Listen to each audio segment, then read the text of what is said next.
कि जिसके शून्यकों का योग तथा गुणनफल क्रमशः दी गई संख्याएं हैं। एक मिनट रुकिए।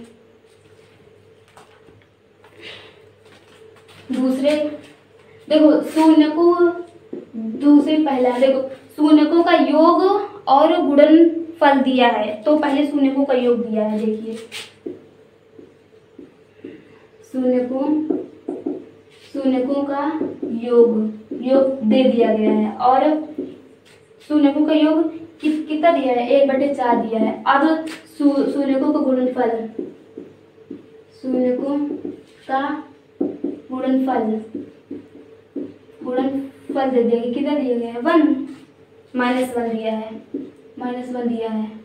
अब देखिए इसमें द्विघात बहुपद पूछा है, तो अब यहाँ देखिए कि हम लोगों को पहले से पता है कि शून्यकों का योग क्या होता है और शून्यकों का गुणनफल क्या होता है। तो यहाँ देखिए शून्यकों का योग, शून्यकों का योग क्या होता है, -b/a। बताया था ना मैंने द्विघात बहुपद ये वाले क्लास में। तो देखिए अब शून्यकों का योग हम लोगों को पहले से दे दिया गया है 1/4 और ये निकला हम लोगों का -b/a। तो यहाँ से देखिए b की वैल्यू कितनी निकली, -1। अब a की वैल्यू कितनी निकली, 4 निकली। ये दो वैल्यू निकल गई। अब शून्यकों का गुणनफल, शून्यकों का गुणनफल देखिए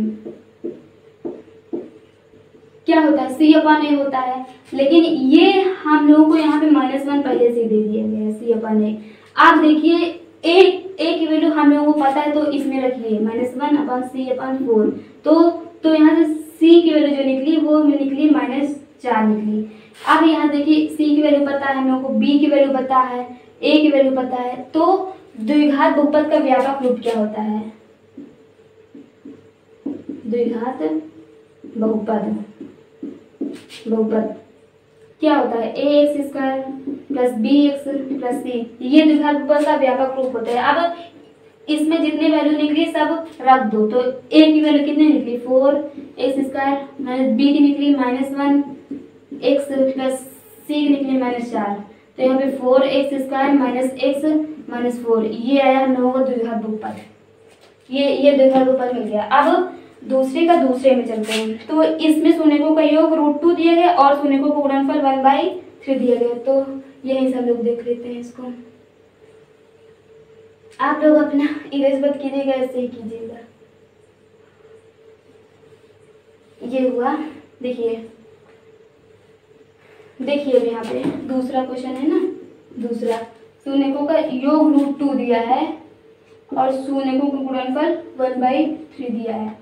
तो यहाँ पे शून्यकों का योग क्या होता है, -b/a। लेकिन यहाँ पे पहले से ही √2 दे दिया गया है, तो यहाँ पे ये पहले से ही √2 दिया है। अब इसके बटे में 1 होता है कि नहीं। तो यहाँ से जो b की वैल्यू है वो -√2 निकली और a की वैल्यू 1 निकली, ये निकला।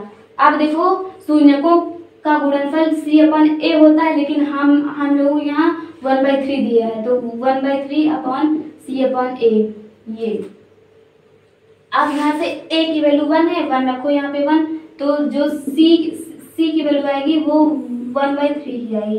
तो यहाँ देखो b की वैल्यू निकली, a की वैल्यू निकली, c की वैल्यू निकली। अब जो द्विघात बहुपद का व्यापक रूप होता है वो होता है ax² + bx + c होता है। तो अब इसमें सारी वैल्यूज रखो, 1 x², b की वैल्यू क्या है, गुणे √2 माइनस और x + c की वैल्यू 1/3। तो यहाँ पे हो जाएगा x² - √2x + 1/3। इसको इतने पे ही छोड़ दो, ये निकला। अब तीसरे वाले क्वेश्चन में क्या दिया है, शून्यकों का योग 0 दिया गया, शून्यकों का गुणनफल √5 दिया है।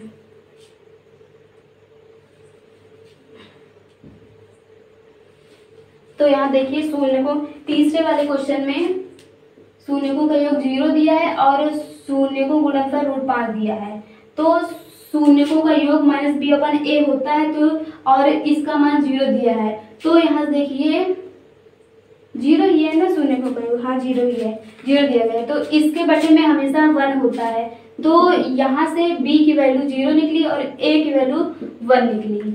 अब देखो शून्यकों का गुणनफल c/a होता है, लेकिन यहाँ पे रूट 5 दे दिया गया है, ये दे दिया गया है। अब a की वैल्यू 1 है, तो यहाँ पे a की वैल्यू 1 रखो, c/1, तो यहाँ पे c की वैल्यू यहाँ से कितना निकलेगी, रूट 5 निकलेगी, रूट 5 निकलेगी। देखो अब यहाँ देखो a की वैल्यू मिली, b की वैल्यू मिली, c की वैल्यू मिली। अब जो द्विघात बहुपद का व्यापक रूप होता है उसमें सारे मान रखो, तो a का मान कितना है, 1 है, तो यहाँ पे x स्क्वायर रहेगा, प्लस b का मान 0 है, तो यहाँ पे 0x होगा, यहाँ पे c का मान रूट 5 है, तो x स्क्वायर प्लस ये तो 0 हो जाएगा, ये रूट 5 हो गया। तो ये हम लोग का द्विघात बहुपद आया।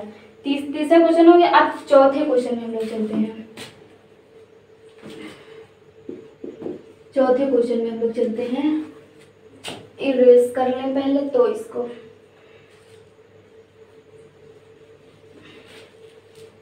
पहले इरेज कर लें तो चलते हैं। देखिए इसमें शून्यकों का योग भी 1 दिया गया है, गुणनफल भी 1 दिया गया है, मतलब सेम दिया गया है। तो शून्यकों का योग 1 है, ये 1 है। अब शून्यकों का योग -b/a होता है, लेकिन इसका मान 1 दिया गया है, तो यहाँ से b की वैल्यू -1 निकली और a की वैल्यू 1 निकली यहाँ से। अब शून्यकों का गुणनफल c/a होता है, लेकिन यहाँ पे 1 दिया गया है, तो a की वैल्यू 1 है, यहाँ पे a की वैल्यू 1 रखो, 1 c1, तो यहाँ पे c का मान जो निकला वो 1 निकला। तो यहाँ देखो c निकला, b मिला, a मिला, तो अब द्विघात बहुपद के व्यापक रूप में रख दो इसका सब मान। तो यहाँ पे 1a² plus -1 x plus c का मान 1 है, तो यहाँ पे x² - x प्लस 1, ये द्विघात बहुपद निकला। ये हम लोगों का चौथा क्वेश्चन हो गया। अब पांचवें क्वेश्चन में चलते हैं, दूसरे का पांचवा इरेज कर लेते हैं। पहले आप लोग कर लीजिएगा अच्छे से। क्या दिया गया, शून्यकों का योग -1/4 दिए गए और शून्यकों का गुणनफल 1/4, -1/4 1/4। अब देखिए यहाँ पे शून्यकों का योग -b/a होता है, लेकिन यहाँ पे -1/4 दिया है, ये हुआ। अब यहाँ से b की वैल्यू 1 निकली और a की वैल्यू यहाँ 4 निकली। अब यहाँ देखिए शून्यकों का गुणनफल c/a होता है, लेकिन यहाँ पे 1/4 दिया है। अब यहाँ देखिए a की वैल्यू कितनी निकली, 4 निकली, तो यहाँ पे रखिए c/4, यहाँ से c की वैल्यू निकली 4/4, यहाँ पे 1 निकली, तो यहाँ से c की वैल्यू 1 निकली, c की वैल्यू मिल गई, a की वैल्यू मिल गई, b की वैल्यू मिल गई। अब इसको द्विघात बहुपद में रखो, a की वैल्यू 4 है, x², b की वैल्यू 1 है, x प्लस c की वैल्यू 1 है, तो ये हम लोगों को द्विघात बहुपद मिल गया। अब पांचवा हो गया। अब छठवें में चलते हैं, हम लोग छठवें में चलते हैं, इरेज कर लें इसको।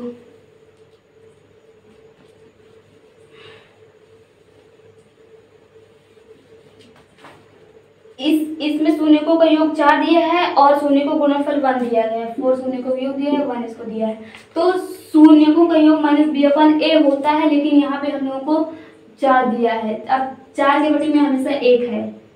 अब यहाँ से b की वैल्यू निकालो, कितनी होगी, -4, और a की वैल्यू कितनी होगी, 1 होगी।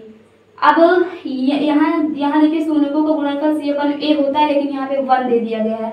अब देखिए a का मान यहाँ से 1 है, तो यहाँ पे 1 रख दो, c/a। तो अब यहाँ से c की वैल्यू 1 निकली, तो अब देखिए यहाँ पे c मिल गया, a की वैल्यू मिल गई, b की वैल्यू मिल गई। अब इसको उठा के द्विघात बहुपद के व्यापक रूप में रख दो। a की वैल्यू कितनी है, 1, x² प्लस b की वैल्यू कितनी है, -4x प्लस c की वैल्यू कितनी है, 1 है, तो यहाँ से x² - 4x प्लस 1, ये द्विघात बहुपद मिल गया। बस ये वाले प्रश्न वाले खत्म। देखिए कल हम लोग पढ़ेंगे प्रश्नावली 2.3, तो इसको आप लोग करते रहिएगा। जो ना समझ में आए वो कमेंट में जरूर बोलिएगा, हम आप लोगों को फिर से बताएंगे। Thank you so much.